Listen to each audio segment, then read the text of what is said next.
Bendito seja o Senhor nosso Deus, eternamente, agora e sempre, pelos séculos dos séculos. Amém.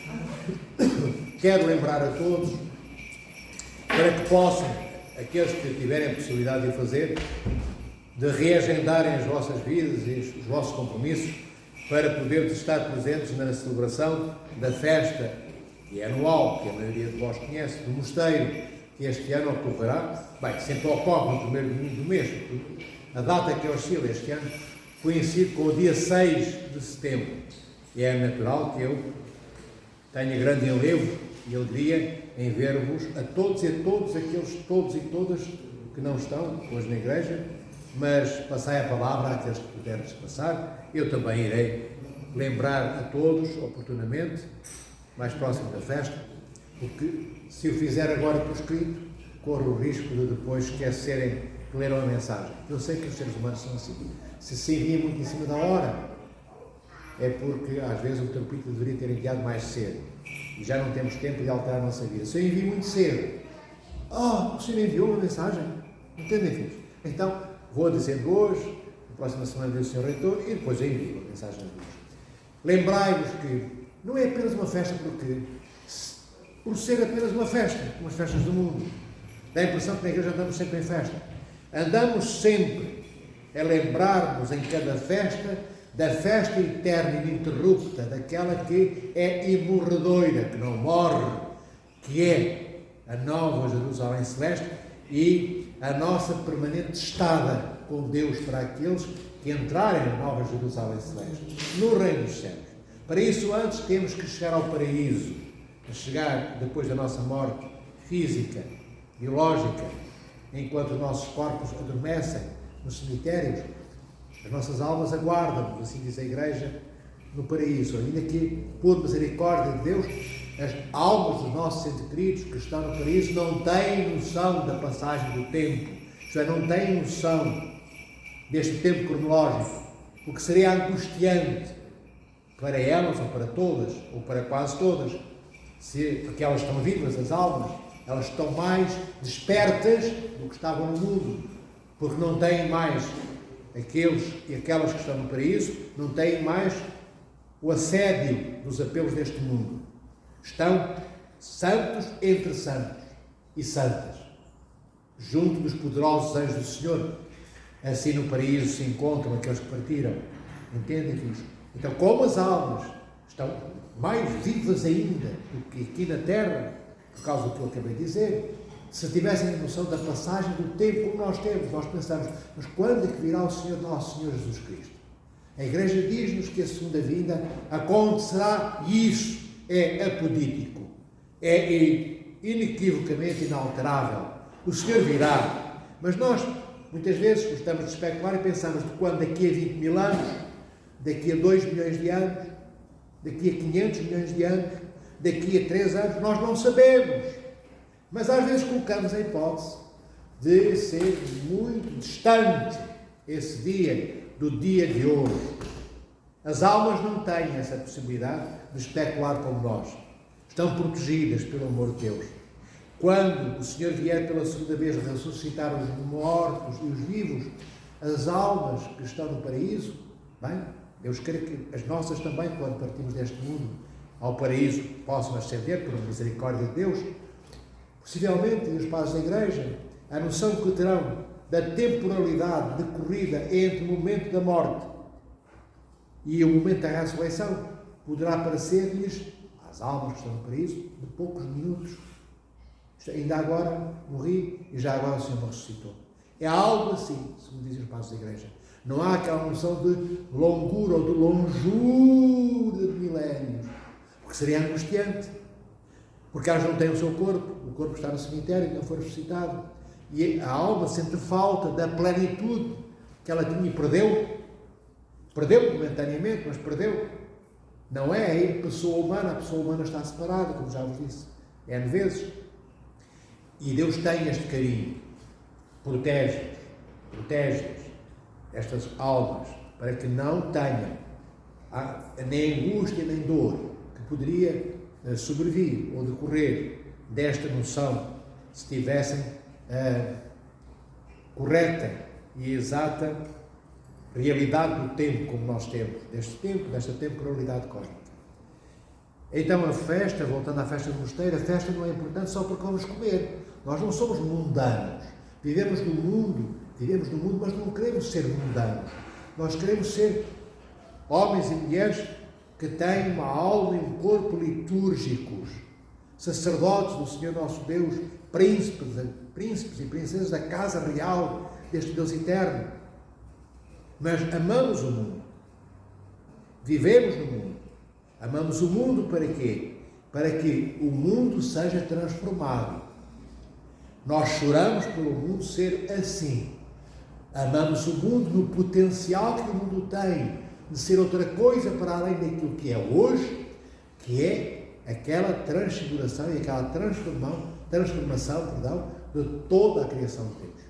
E ao interior de toda a criação de Deus existe o mundo como nós o conhecemos. Muitos dizem, mas São João Teólogo diz, quer dizer, anuncia o que ouviu Cristo dizer, ou narra o que Cristo diz. Em certa altura, no Evangelho de São João Teólogo, vem dito por nosso Senhor Jesus Cristo, todo aquele que vier até mim será recebido. Todo, vejam bem, todo, significa todo e toda, aquele que vier até mim será recebido, porque será enviado de meu Pai. Ou seja, o que Cristo diz é que todos aqueles que chegarem até Ele, o Senhor os receberá. Porque todos eles serão enviados de seu Pai. Agora, a boa, a saudável e a salutar interpretação da Igreja. Porque se não tivermos a interpretação que a Santa Tradição nos dá, somos levados a dizer, bem, o Senhor vai receber ladrões, o Senhor vai receber bandidos, sim. Mas como eles são, o Senhor recebe-os inicialmente como eles são, como nós somos, ou seja, pecadores. Mas não é para permanecermos junto de Cristo como lá chegamos. E muitas vezes eu ouço pessoas dizendo, eu sou isto, mas o Senhor vai-me receber. Receber para curar. Para curar. O Senhor é o Senhor do hospital maior deste mundo, que é a Igreja. Ele é o médico que cura. Recebe a todos para sermos curados. Nós somos todos enfermos. Todos somos doentes. Então, de facto, o Senhor recebe a todos para sermos aquilo que ainda não somos, mas que fomos chamados a ser desde a nossa criação por Deus, desde que fomos criados. Então, é para que estas noções estejam perfeitamente calibradas, corretas, na interpretação justa da Igreja. Voltando às festas. As festas servem para quê, queridos irmãos e irmãs? Para nos alegrarmos, no caso do mosteiro. Vou dar um exemplo. Que festa é aquela? Bem, o mosteiro é o mosteiro do nascimento da Mãe de Deus. Não é a data em que comemoramos o nascimento da Mãe de Deus, mas é atribuída ao mosteiro. O mosteiro existe debaixo do patrocínio, da proteção, como diz a Igreja, do patrocínio, diria o mundo. Mas para entenderem, debaixo da proteção daquela festa que comemora o quê? O nascimento de Nossa Senhora. Ela nasceu de São Joaquim Santana. Então, é essa festa do nascimento de Maria que protege o nosso Santo Mosteiro. Então, nós comemoramos, ainda fora do dia, nós comemoramos sempre esta festa do mosteiro. E a festa do mosteiro é a festa de Maria. É para lhe agradecermos a proteção que ela dá ao mosteiro. Porque protegendo o mosteiro, protege toda a Santa Igreja, Nosso Senhor Jesus Cristo.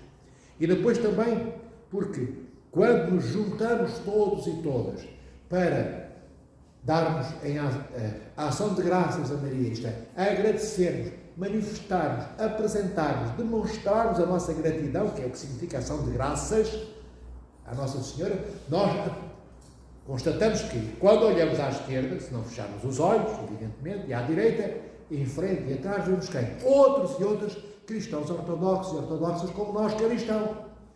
Para quê? Para agradecermos a Maria. Para agradecermos também ao mosteiro, à Madre Abadesa, às irmãs, que todos os dias ali estão, lutando, batalha atrás de batalha, por todos vós, por todos nós, por toda a Igreja. E, entretanto, também vemos que há mais irmãos e irmãs nossos. É o momento de nos conhecermos melhor, porque temos a oportunidade, já que estamos ali, os teremos durante umas horas, 5 ou 6 horas, ao longo do dia da festa, no mosteiro, temos a oportunidade de nos interessarmos uns pelos outros, de nos entreajudarmos, para que aqueles que estão a perder o ânimo tomem parte e herança no meu ânimo, porque sou irmão, e se levantem e se ergam, queridos irmãos e irmãs, porque quando se chega à igreja de Nosso Senhor Jesus Cristo, nós chegamos entusiasmados. Falo do que é normal, há exceções. Normalmente essas exceções não chegam depois, não passam do catecumenato para o batismo.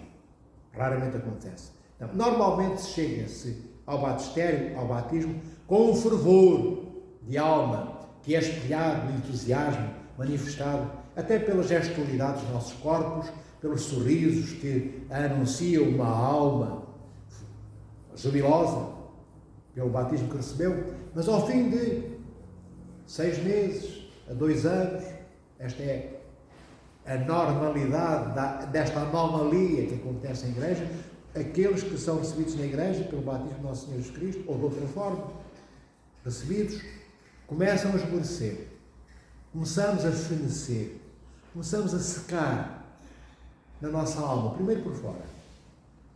Ainda estamos ao alcance de sermos rejuvenescidos, restaurados por Deus, antes que toda a alma seque. Ela não morre, mas seca. Então nós começamos a perder este ânimo, este entusiasmo. Como é que ele se manifesta? Começamos a ver, já não vimos à igreja todos os domingos. Começamos a faltar um domingo no mês, depois 2 domingos no mês, depois já 3, só vimos uma vez no mês, depois já não vimos todos os meses. Uma vez, 2 em 2 meses, até que desaparecemos. Desaparecemos do olhar de Deus. Porque desaparecemos, eclipsámos-nos do olhar dos nossos irmãos. Começamos a sentir, cada vez que vimos à igreja, menos e menos, apesar de tudo, um cansaço terrível. Não aguentamos os pés, ardem os pés, as pernas ficam entorpecidas, dormentes. Não é que noutros momentos elas não fiquem, só que nos outros momentos nós entregamos a Deus aquela dormência que está na perna, aquela dor que está no pé, e sorrimos. Aquela dor faz-nos sorrir. Quando já estamos a perder entusiasmo pela igreja, pelo nosso encontro com os nossos irmãos, já estamos a partir, já não olhamos para os rostos dos nossos irmãos como olhávamos, porque também não queremos, lá fora da igreja, transportar pesos mortos, que é o que serão os nossos irmãos e irmãs deixados para trás, quando nós fugimos da igreja ao encontro do demónio. Porque quando nos afastamos da igreja, afastamos de Deus. E não ficamos sozinhos aí. Nem com Deus, nem com o demónio. Isso não existe. O Senhor que diz: quem não é por mim, é contra mim, diz Cristo. Eu digo-vos isto porquê? Para nos alertarmos a todos. Não é só a vós, a mim, a todos nós. Metropolitas também abandonam a igreja. Patriarcas já o fizeram, filhos. Com 50 anos de igreja, ninguém está isento de abandonar a igreja. Bispos, quantos não o fizeram? Quantos? Arciprestes mitrados, presbíteros, arciprestes sem mitra, diáconos, protodiáconos, monges, quantos fiéis? Então todos nós, é pela graça de Deus que morremos em igreja. É importante morrer dentro da igreja, queridos irmãos e irmãs. Porque se morrermos fora da igreja, não temos como entrar no reino dos céus. Dirão muitos: mas Deus é infinito na sua misericórdia, na sua compaixão. Sim, e eu acrescentarei, como diz os padres da igreja, e também infinito é na sua justiça. Então não fiquemos à espera que, apesar de eu morrer fora da igreja significa morrer distante do compromisso de amor que tinha com o povo de Deus, onde estão os irmãos e irmãs que em dias tive como meus e deixei de ter. E se não os tenho mais por irmãos, também não tenho Cristo como irmão meu. Também, se não os tenho como irmãos, não tenho a Deus como meu Pai. Bem, para vos dizer, queridos irmãos e irmãs, que a festa do mosteiro proporciona-nos estes momentos de encontro, de comunhão uns com os outros, comunhão presencial, em que podemos olhar os nossos irmãos e tocá-los, dar-lhe um abraço, dar 3 beijos no rosto, olhar-nos olhos nos olhos. Para quê? Para que saibamos que a deificação do homem e da mulher, que é a comunhão plena com Deus, é o nosso corpo e alma cheios da santidade de Deus, do Deus santificador, que nos santifica, dando-nos o que Ele é, em tudo o que Ele tem, que é a sua santidade, para que sejamos santos como o Senhor é. Então, para que neste encontro, como eu estava a dizer, inicial, nas festas, por exemplo, como mostrei, em que nos olhamos olhos nos olhos, em que estamos abraçados e presentes, sentimos os odores uns dos outros, isto nos possa impelir, nos possa enviar, nos possa, diria eu, empurrar para o encontro com Cristo. Porque a deificação é um encontro com Cristo. É aquilo que nós dizemos em igreja, comunhão com o Senhor, nosso Deus. Mas esta comunhão, tornada encontro, reveste-se depois de um encontro entre pessoas. A pessoa divina de nosso Senhor Jesus Cristo, que na sua natureza humana se nos apresentará, sendo Ele plenamente Deus, e nós, que somos pessoa, corpo e alma, ainda nesta terra, e um dia também, depois da ressurreição. Então, é um encontro entre pessoas, amados irmãos e irmãs. Não é um encontro com fantasma. Eu não sou um fantasma, diz Cristo. Quando Tomé diz que só acreditaria que o Senhor havia ressuscitado se tocasse nas feridas, nas chagas do Senhor. Cristo diz, eu não sou um fantasma. Então não vamos ter encontros com fantasmas, porque o Senhor é o que Ele é. Ele é pleno. Ele está vivo. Ele ressuscitou. E não só está vivo, como está pronto para partilhar connosco a vida que já entregou na cruz por nós, se nós quisermos aceitá-la. Mas para aceitarmos a salvação que o Senhor nos granjeou, nos oferiu, nos conquistou na cruz, temos que crê-la. Para crer a salvação, temos que estar na igreja. Se estivermos fora dela, claro que se já nem sequer gostamos, nem sequer do tempo de pedra de cá entrar, queremos lá saber da salvação para alguma coisa, nós? Evidentemente que não. Então, uma das condições para sermos salvos é sermos cristãos, ortodoxos, porque é disto que estamos a falar. Não somos uma igreja desencarnada, não somos, repito, uma igreja desencarnada. Esta igreja está encarnada no cosmos como igreja santa ortodoxa do Senhor, é o que nós somos. Então falamos do que nós somos, e esta é a igreja única de Cristo, porque não há duas, não há três, não há 10. Muitos dirão, mas como metropolita malvado, então todos estão fora da igreja. Filhos, se não estão na igreja ortodoxa, estão fora da igreja. Estão fora da igreja, não há equívocos nenhuns. Se podem ser salvos ou não, não nos metamos nesses assuntos. São assuntos que relevam apenas do poder do nosso Senhor, da sua misericórdia e compaixão, mas diz-nos a uns passos da igreja que só na igreja encontramos a salvação do Senhor. Se não há pessoas que encontrarão fora da igreja a salvação, é provável que sim. O Senhor julgá-los-á de acordo com as circunstâncias em que os encontrar. Não sabemos se ouviram falar de Cristo alguma vez ou não. Seria injusto que aquele que nunca foi apresentado a Cristo, que nem sabe que o Senhor existiu nesta terra, como verbo encarnado, que não sabe que o Senhor subiu à cruz, que não sabe, não ouviu falar que o Senhor ressuscitou, não sabe quem é Cristo, fosse para o reino dos infernos só porque nunca teve acesso, seria talvez profundamente injusto. E o nosso Deus é um Deus de justiça, não é um Deus de injustiças, amados irmãos e irmãs. Mas não é bom perdermos tempo a especular sobre aquilo que nos leva a perdermos tempo, provavelmente, quando podemos viver ao interior da igreja onde toda a objetividade existe, onde não há dúvidas que não possam ser esclarecidas de forma cabal, isto é, plena, absoluta. Por isso, queridos irmãos e irmãs, lembrai-vos do que eu comecei por dizer. Chegar à igreja é bom, mas partir é miserável para a nossa alma. Nenhuma alma se alegrará de abandonar o reino dos céus, porque é o que a igreja é já nesta terra. Princípio de vida eterna. É aqui que nós começamos a nossa deificação. Não é depois da morte. Nossa deificação, isto é, sermos Deus por semelhança, como Deus é Deus na sua natureza, começa no nosso batismo. Vês? A porta, não só de entrada, mas a porta de entrada, e onde tudo já começa, o primeiro passo da nossa santificação, no rumo a sermos deificados, já começa no batismo. Eu já sou um pedacinho de Deus, daquilo em que me irei transformar, ser como Deus, como diz Santo Atanásio de Alexandria. O Verbo encarnou para que nós nos pudéssemos tornar deuses, não na natureza. Não seremos mais uma pessoa da Santíssima Trindade. Seremos sempre pessoa humana, mas com os poderes de Deus, com todos aqueles poderes que Deus tem. Como Deus não morre, nós também não morreremos mais, seremos imortais. Deus é santo, nós seremos santos, porque a santidade de Deus habitará em nós. Vai permear-nos, ensopar-nos. Não há mais espaço para sermos portadores, ou seja, transportadores do pecado. Aqueles que são santos no reino dos céus, e só no reino dos céus há santos na plenitude, porque outros não entram no reino dos céus, a não ser que o sejam santos, santos e santos. E no reino dos céus não há pecado que entre, nem memória dos pecados cometidos, como nos diz a santa tradição da Igreja, quando entrarmos um dia por compaixão e misericórdia divina, de acordo com os critérios que nós preenchemos, que são aqueles de havermos recebido docilmente a graça de Deus, para que a nossa fé acorde, desperte, como o dom de Deus que nos foi dado, e depois a fé,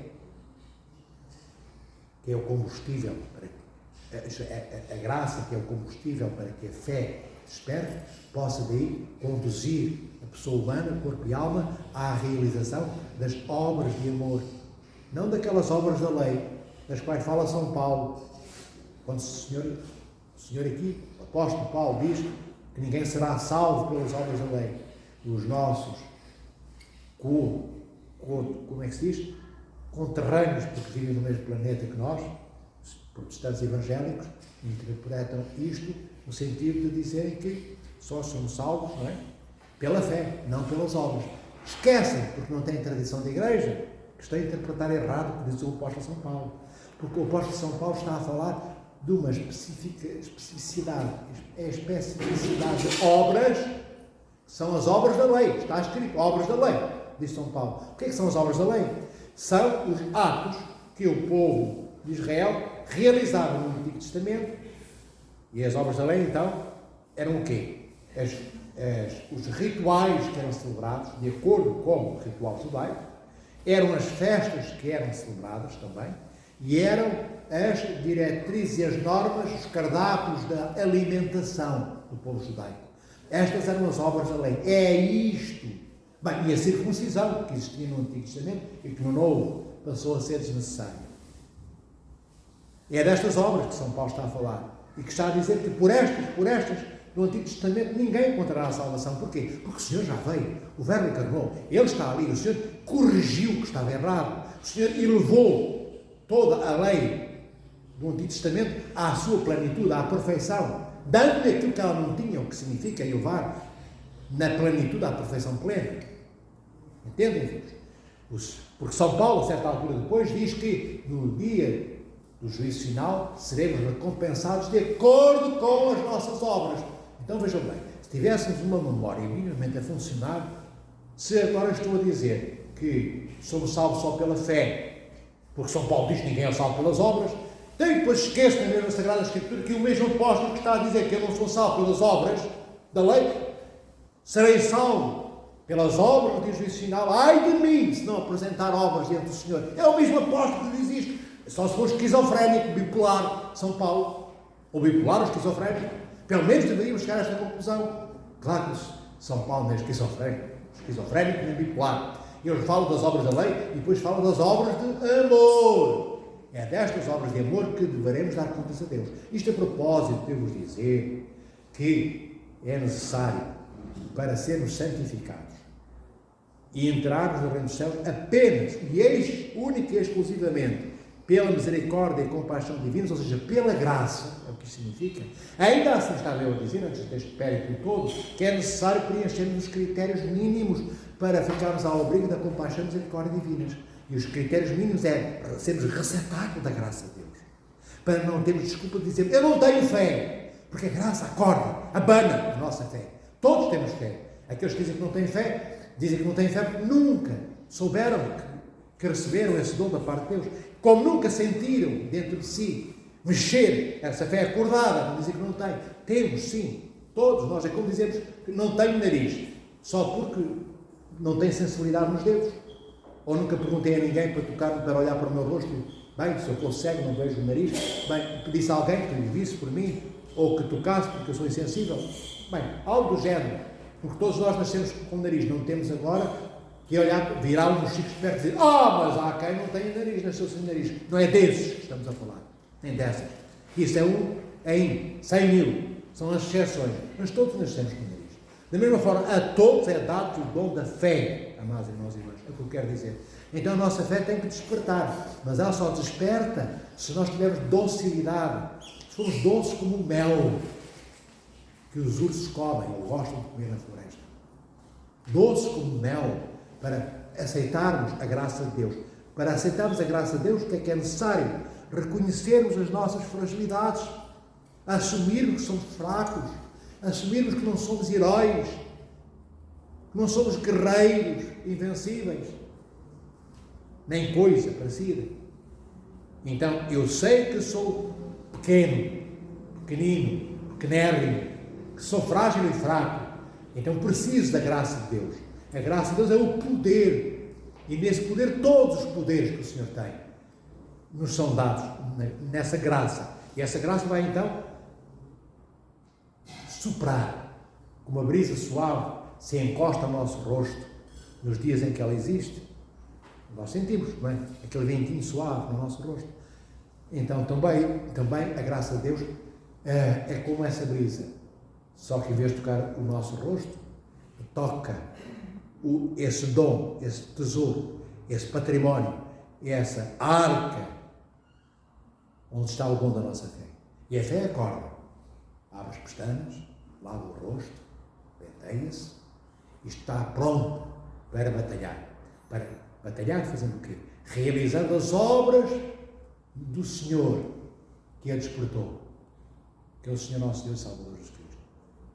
Realizando as obras aperfeiçoadas por aquele que é o Espírito de Deus, o Espírito do Pai, o Espírito do Filho, que é enviado pelo Filho da parte do Pai. E este Espírito Santo depois transporta-nos, este Espírito Santo que sustenta a nossa Santa Igreja de Cristo, transporta esta fé e mantém viva a imagem desta graça dentro da alma, a imagem desta graça recebida, que acordou a fé, para que depois possamos realizar, praticar, agirmos, comprometermos com ações feitas, não com teorias, com coisas que pensamos fazer. As obras de amor são atos realizados, obra feita, mesa construída, não é madeira amontoada dentro da qual eu digo, amanhã vou construir ali uma mesa. Não, é mesa já feita. Não é monte informe, sem forma, nem medida, nem peso, nem odor. É a obra feita. Mas esta obra tem que ser feita de forma compartilhada com Deus. Primeiro, para que eu nunca tenha a validade de achar que é legítimo haver orgulho em mim, porque afinal eu até tenho méritos. Eu não tenho méritos de nada, porque eu não sou digno sequer de respirar. Qual é o mérito que eu posso ter em qualquer coisa pequenina que eu faça ao longo da minha vida? Repito, que mérito possa eu ter em qualquer coisa que eu faça ao longo da minha vida, se eu não é justo, por justiça nenhum de nós teria nascido, por justiça, sabendo Deus na sua presciência divina, de antemão, antes de nos haver criado, que nos iríamos revoltar todos contra Ele, o Senhor não especulou, o Senhor presencia. Antes de nos haver criado, o Senhor presencia os nossos atos, as nossas decisões. Isto que eu estou aqui a fazer hoje, Deus não é viu antes de criar os anjos e criar a criação cósmica. O Senhor viu e vê. Muitos dir-me-ão, então se já estamos predestinados para a salvação e outros para a condenação, então o que é que nós podemos fazer? Isto que eu estou a fazer agora aqui, a falar convosco.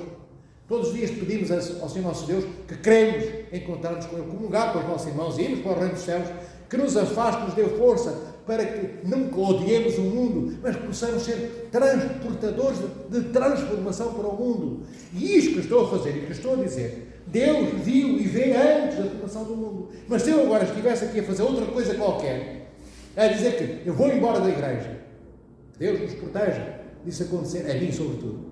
Era isto que Deus estava a ver desde antes da fundação do mundo. O metropolitano dizer que embora da igreja. Vê? Então, nós não temos a predestinação calvinista, como já vos disse, para terminarmos, Calvino é que diz e ensinou a todos os congregacionistas calvinistas que este Deus triúnico pré-determinou uns para a salvação e pré-determinou outros para a condenação. Uns para os infernos, outros vão para o reino dos céus.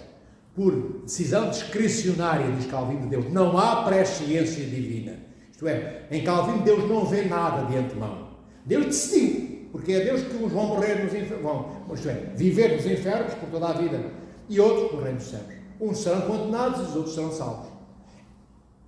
E é possível, queridos irmãos, há milhões e milhões de irmãos nossos calvinistas que acreditam nisto. Acreditam nisto. Isto seria motivo para pedirmos todos perdão a Deus, se fôssemos calvinistas. Como é que é possível acreditar nisto? Não há que temer dizer isto, amados irmãos. Nós oramos para que o Senhor os transforme a todos. Não é uma crítica, é apenas a constatação daquilo que são, para que nós não sejamos iguais. Porquê? Não no sentido de sermos fariseus. Eu não sou igual ao publicano que está lá ao fundo. Diz o Evangelho, não sejamos desses, não é isso. Mas é para sabermos como a Santa Igreja de Deus, na qual habitamos, é preciosa. Aqui não há engodo, aqui não há engano. A nossa predestinação é-nos anunciada pelo apóstolo São Paulo. E o Senhor, apóstolo Paulo, diz-nos que na sua presciência divina, Deus nos predestinou à salvação e outros à condenação. Mas a presciência divina significa Deus ver o que nós não conseguimos. Ver. Antes de nós existirmos, Ele já vê. Ele já está na nossa existência. Porquê? Porque está fora do tempo. Não há passado, não há presente, nem há futuro. Nós dizemos que o Senhor só está no presente. É um erro, nem isso deve dizer. O Senhor não está nem no futuro, nem no presente, nem no passado. É no eterno agora. Às vezes, por facilidade de linguagem, podemos dizer está, só há presente. Eu digo às vezes diante de Deus. Entendem? Mas é por causa disso que o Senhor vê. Então Deus vê, antes de nos haver criado, o que é que nós estamos a fazer da nossa vida. Então somos nós que pré-determinamos, Deus é pré-determinar-nos para a salvação ou para a condenação. Somos nós. Não é Deus, como diz Calvino, que pré-determina discricionariamente. Deus vai agir de acordo com as informações que eu lhe dei em função do que eu permiti que Deus presenciasse decorrente dos atos que eu realizei. É isto que acontece, queridos irmãos e irmãs. Senão seria uma injustiça. Eu nasço do ventre de minha mãe e quero muito ir para o reino dos céus. Não posso, porque estou condenado aos infernos antes de haver nascido. Isto faz sentido? Isto tem cabimento em algum sítio, filhos? Pois, para vos dar um exemplo, é destas coisas e de outras que o mundo vive. É com estas e outras coisas que o demónio engana os filhos e filhas de Deus. Para vos dizer o quê? Que já é tão difícil com este enganador, este mentiroso, esta mosca em cima do esterco, que é Lúcifer. É tão difícil chegarmos à igreja, agora vê, depois de havermos recebido o batismo, e aqui para voltar ao início de tudo e prepararem. Depois de chegarmos à igreja e havermos recebido o batismo, não é tão triste abandonarmos a igreja? Porque começamos a murchar, começamos a perder entusiasmo, garbo, e ânimo e alegria. Ver esta história toda o que acontece àqueles que estão fora da igreja. E a nós também, que estamos na igreja, acontecerá, se ficarmos atentos. Mas é tão triste que este percurso que é feito de suor e lágrimas, tantas vezes, para conseguirmos entrar na igreja de Cristo, depois de estarmos lá, pensamos, agora tenho cama e comida de graça, hotel de 5 estrelas. A igreja não é isso. Lembrai-vos do que é que Cristo fez depois do seu batismo. Porque nós pensamos, recebemos o batismo e agora está tudo feito. Ou pelo menos eu vou ter paz. Estou na igreja de Cristo, vou ter paz, não vou ter mais tormentos na minha vida. Interiores, emocionais, psicológicos, dor de alma, dor de corpo, bem, não sei que doença, mas também a igreja ora por mim. Vou pensar que depois do batismo a minha vida será melhor, mais pacífica e pacificada do que era antes. Pois eu dir-vos-ei que não. Dir-vos-ei que não, meus irmãos e irmãs. É com o batismo que começa a primeira de todas as batalhas que eu não enfrentei no mundo. Porque enquanto eu estava no mundo, o demónio não se preocupava tanto comigo. Eu já estava no território, no terreiro e no terreno dele. Agora que eu estou em solo e em terra sagrada, então sim, o demónio levanta os olhos da terra e põe-nos em cima de cada um de nós, batizados no sangue de Cristo, para nos destruir. para nos afastar do batismo que recebemos, para nos afastar desse encontro com Deus, que é a deificação, que é a comunhão com o Senhor, para que não entremos na vida eterna com Deus, mas com Ele, porque todos serão ressuscitados. E os que não forem para o reino dos céus serão eternos. Deus não vai desintegrar ninguém. É aqueles que escolheram estar com o demónio, Deus permitirá que isso aconteça. O Senhor respeita a liberdade pessoal que nos deu. Entendem, filhos? Então, vejam o que Cristo fez depois de receber o batismo no Jordão. Ele vai para onde? Vai fazer uma comezaina, um festim, convidar 500 pessoas para comerem uma chouriçada, um pão caseiro, bom, se acabar de sair do forno. Há uma festa onde se matem carneiros ou bois. Não! O Senhor sai do Rio Jordão para onde? Deserto. 40 dias de deserto. Sai para o deserto para quê? Porque escolheu ser tentado. Escolheu enfrentar o demónio face a face. É o que ele faz depois do batismo. Não há descanso para Cristo. Vai para o deserto fazer o quê? À procura de Adão. À procura de Adão e Eva. Como Deus procurou no Éden. Onde estás tu, Adão? Já ouviram falar? Já ouviram dizer isso? Então Cristo parte para o deserto ao encontro de Adão. E ao encontro de Adão e ao encontro de todos os Adões que somos cada um de nós de todos os tempos. O Senhor vai fazer jejum, porque foi impelido, foi levado para o deserto pelo Espírito Santo, mas não foi agrilhoado, como disse. O Cristo vai levado pelo Espírito Santo para o deserto, mas porque alinhou a sua vontade humana e a sua vontade divina, porque ele tem vontade humana e vontade divina, com a vontade de Deus. O Senhor não é forçado quando vai para o deserto. Vai para o deserto fazer o quê? Fazer o que o primeiro Adão, que era uma sombra pálida do novo Adão que é Cristo, mas que poderia ter sido grande se tivesse permanecido na sua comunhão com a fonte da vida, com a qual entrou na ruptura. Então Cristo no deserto vai jejuar, que foi o que Adão não fez nem Eva. É a primeira vez que o Deus triúnico, o Pai, o Filho e o Espírito Santo pedem nesta terra criada ao primeiro homem criado que jejue, dizendo das 99% de árvores, todas as árvores do Éden tu podes comer de todas, mas só esta não. Não agora, porque eles, como dizem os pais da igreja, eram como crianças pequeninas, ainda que, digamos, adultos, fisiologicamente, mas não tinham experiência, não eram imaturos. Um dia comeriam da árvore do conhecimento do bem e do mal. Bem, mas eles não jejuam, eles vão lá e consomem. Eva pega, consome e dá a Adão, e Adão consome com Eva, e então não há jejum para ninguém. São usurpadores de um direito que não tinham, porque só o Senhor tinha o direito de tocar na árvore da vida. E o que é que Cristo vai fazer no deserto? Vai jejuar. Vai fazer o que o primeiro Adão não fez. Não é? Vai orar, que é o que o primeiro Adão não fez. Porque se o primeiro Adão tivesse orado, rezado, o Éden nunca se teria separado do Senhor. E ele, em vez de para a oração, isto é, para a comunhão com Deus, e fica a escutar a tagarelice de Lúcifer na pessoa de Eva, que depois lhe transmite. Fica a dialogar com um estrangeiro. Estrangeiro significa estranho. Porque o demónio é estrangeiro, é estranho. A igreja estranha a Deus. E Cristo vai para o deserto em busca de todos nós. Mas será que os medos que Cristo vai encontrar no deserto, para o qual vai durante 40 dias após o seu batismo, que as dúvidas que Cristo vai encontrar no deserto são medos dele, são dúvidas dele?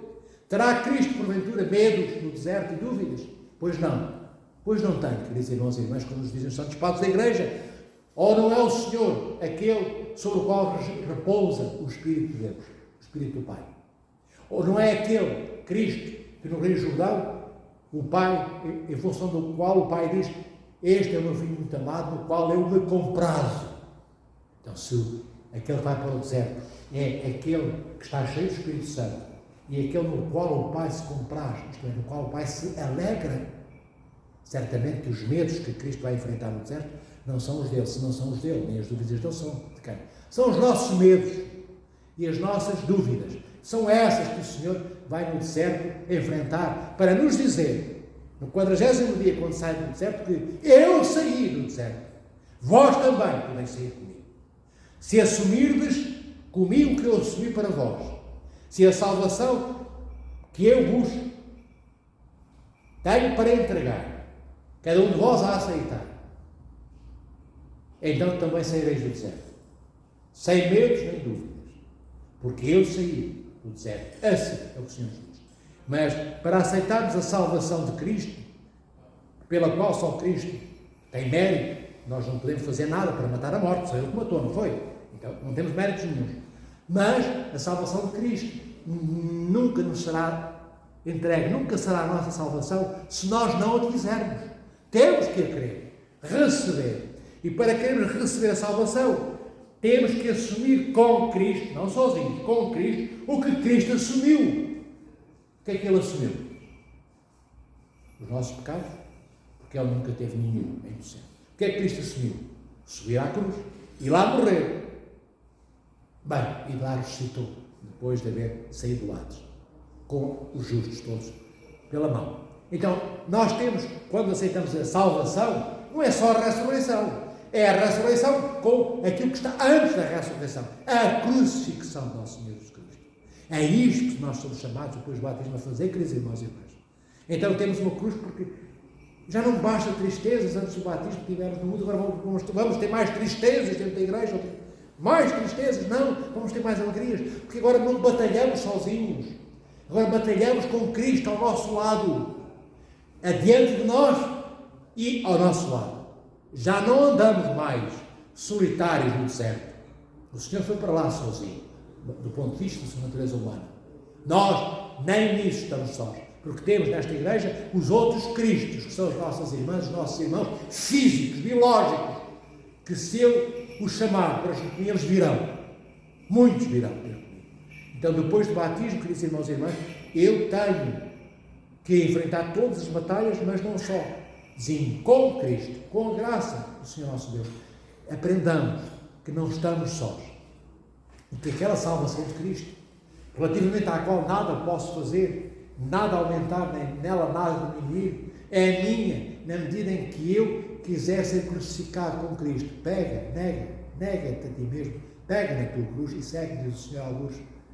Isto é, aceita a tua cruz, mas nem na cruz nós estamos sós. Estamos naquela cruz ao lado de Cristo, com as nossas pequenas cruzes plasmadas, juntas àquela cruz do Gólgota. E depois, como ali colocamos tudo o que nós somos, tudo o que nós temos hoje e o que ainda não temos, mas almejamos ter, tudo é entregue nesta cruz das nossas vidas, àquela onde Cristo está, também será nossa, na mesma medida em que foi para Cristo, a ressurreição, de onde o Senhor ressurgiu.